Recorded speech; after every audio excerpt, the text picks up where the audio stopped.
At sa mga ganito, pwede natin naman halo-haloin kaunti sa mga backyard or mga gardening, mga ganito lang. Sisik-sik natin kaunti. Sa atin po pagbabalik, Tanim Oras Vlog sa YouTube channel.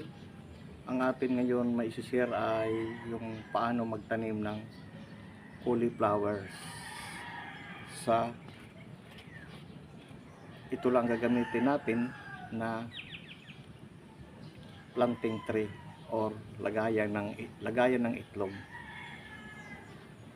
Noong una, ang ating nakita ay yung tubo na, yung 1 inch na ang haba. Ngayon kung paano natin itanim. Let's go. Bago tayo magpapatuloy, shout out po sa lahat ng mga nag-subscribe at sa mga manunood. Sana nasa mabuti kayong kalagayan. At tayo ngayon ay magpa-planting sa cauliflowers. At dahan-dahanin lang natin siya iangat. Ayan. Para hindi masira yung roots niya. At hindi masyadong malalim para makabulyong siya pagtubo. Mayroon tayo dito naka-reserve na soil. Ito ay natural soil, hindi garden soil po. At ilalagay lang natin dito sa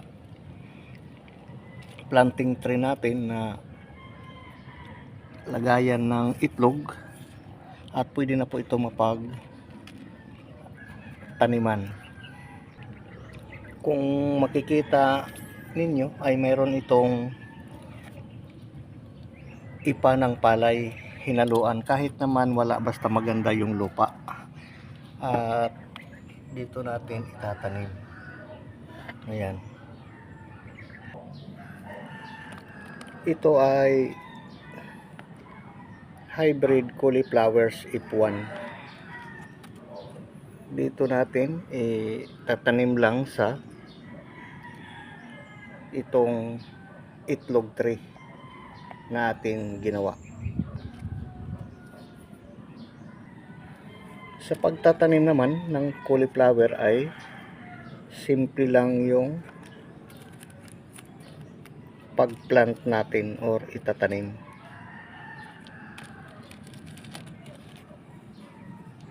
At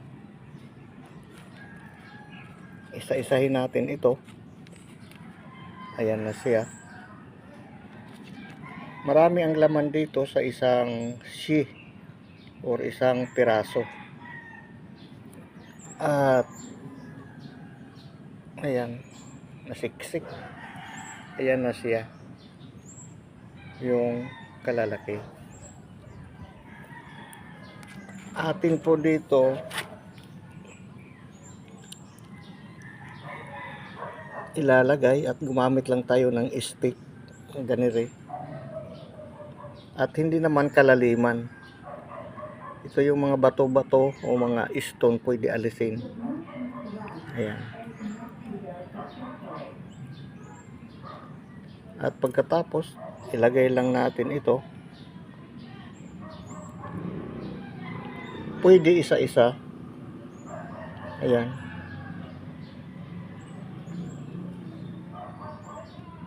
At after 3 days ay magugro na po ito na planting. Ganito lang kasimple magtanim ng cauliflower. At hayan na po, tatabunan lang natin ng kaunti. Hindi siya malalim.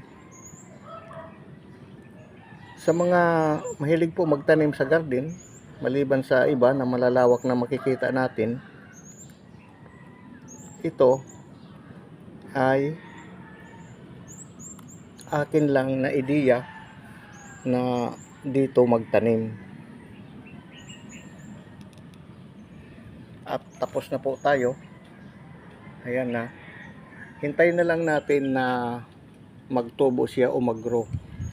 At ang importante po dito ay hindi po ito masyadong mainitan. Kung mayroon shading or sa ilalim ng mga punong kahoy or mga halamanan, sa ilalim lang po para hindi madirect ng init ng araw.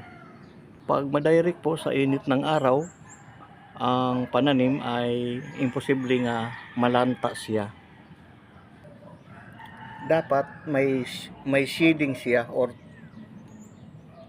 takip na hindi siya masyadong mapukos or matamaan sa init na sobra. At ngayon, itanim natin ng D1. Mayroon tayo dito example na 3 days na nag-grow na o nagtubo. After 3 days, makikita po natin ito na siya yung pag-grow or pagtubo.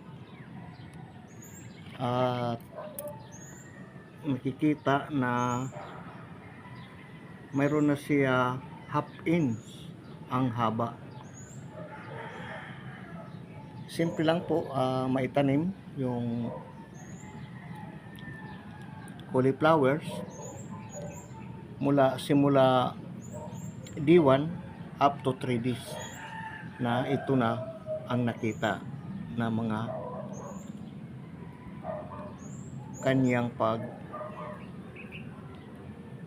grow or pagtubo. Sa gusto po magtanim, simple lang po ang pagtatanim. Hindi na tayo bibili dito sa palengke ng plastic tree nga pagtataniman or planting. Mayroon po kayo sa inyong bahay mga ganito na tree ng itlog, pwede na po natin gawin planting tree. At natapos na tayo, ito yung D1 na portion, ito naman yung 3 days ang kanyang pagtubo. At maraming salamat po sa inyong panonood sa atin muli pagbabalik Tanim Oras Vlog sa YouTube channel. At huwag po makalimot mag-subscribe at mag-like para sa susunod pa na atin mga pananim o ma-update sa mga iba pang videos na atin maipapakita o maisishare sa mahilig lang po magtanim sa mga gulay na backyard or sa mga paso na atin pagtataniman.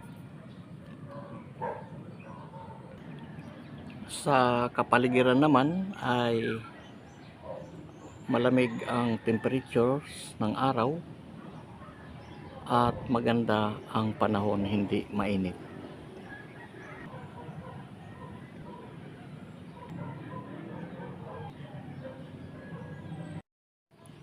Pag walang plastic nga mapagtaniman, okay na itong lagayan ng itlog na tree. At maganda pag nababasa siya at hindi siya mainit. Makita itong mga tubo niya katulad nito. Ayan siya. Hindi na siya na gagalaw yung puno, kundi diretso na natin ito itatanim. Ayan.